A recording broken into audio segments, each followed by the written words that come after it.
देखिए, दिनांक 19/1/2025 को बिष्टुपुर थाना अंतर्गत एक डकैती की घटना को कुछ अपराधकर्मियों के द्वारा अंजाम दिया गया था, जिसमें कि बागमती रोड स्थित एक घर में एक बुजुर्ग दंपति रहता था, जहां पर कुछ व्यक्ति एक निजी कंपनी के कर्मचारी के रूप में गए और पार्सल देने के नाम पर उन्होंने घर को खुलवाया और उसके बाद उस कपल को ओवरपावर करके उन्होंने वहां से कुछ ज्वेलरी वहां से लूट की घटना को ज्वेलरी की अंजाम दिया।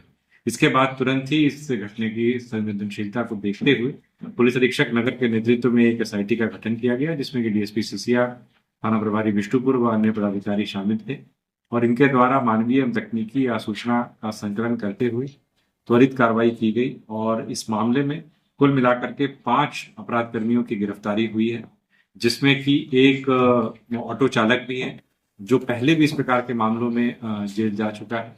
उसके द्वारा अपने ऑटो का एक तरीके से यूज किया गया, ड्राइव करते हुए इन लोगों को लेकर के वहां पर वो आया। और इसमें एक और अपराध कर्मी है सोनू बाग, जिसकी माँ जो है बेसिकली वहां पर मेड के रूप में काफी दिनों तक उसने काम किया हुआ है।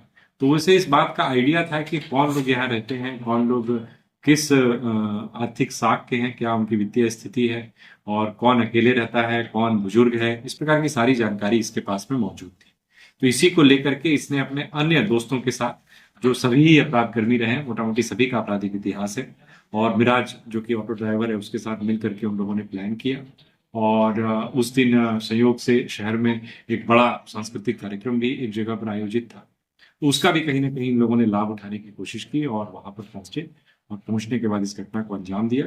लेकिन इसमें 5 अपराध कर्मियों की गिरफ्तारी हुई है। साथ ही साथ इस घटने में जो एक सोने का चेन जो है जो छीना गया था, जो लूटा गया था, वो भी बरामद किया गया है। इसके अलावा घटना में जो एक चाकू जैसी हथियार भी जो है जब्त किया गया था, उसको भी हम लोगों ने रिकवर किया है।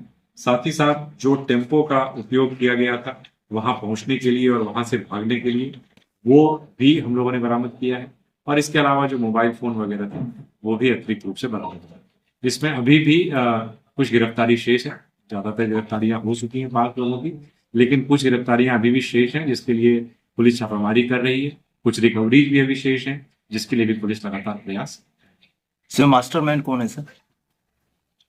कौन रख लो मामले में अलग।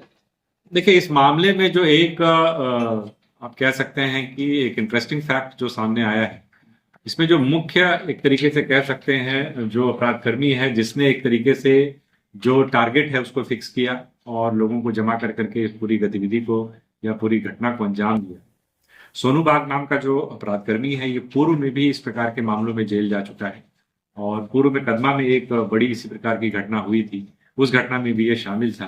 तो इसमें ये बात सामने आई है कि इसकी जो मदर है वो बेसिकली बतौर मेड काम करती हैं और उनके काम करने के दौरान इसका उन घरों में भी कई बार अपनी माँ को लाने ले जाने और वगैरह से उनका ताल्लुक आता है।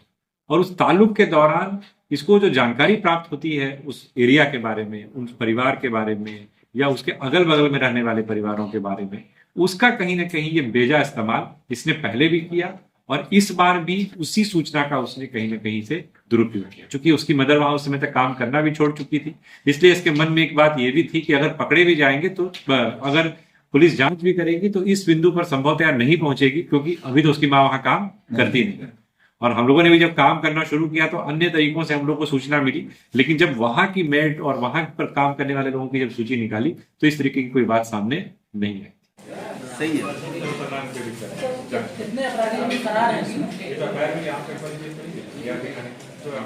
तो कुल उस दिन कितना लोग गए थे?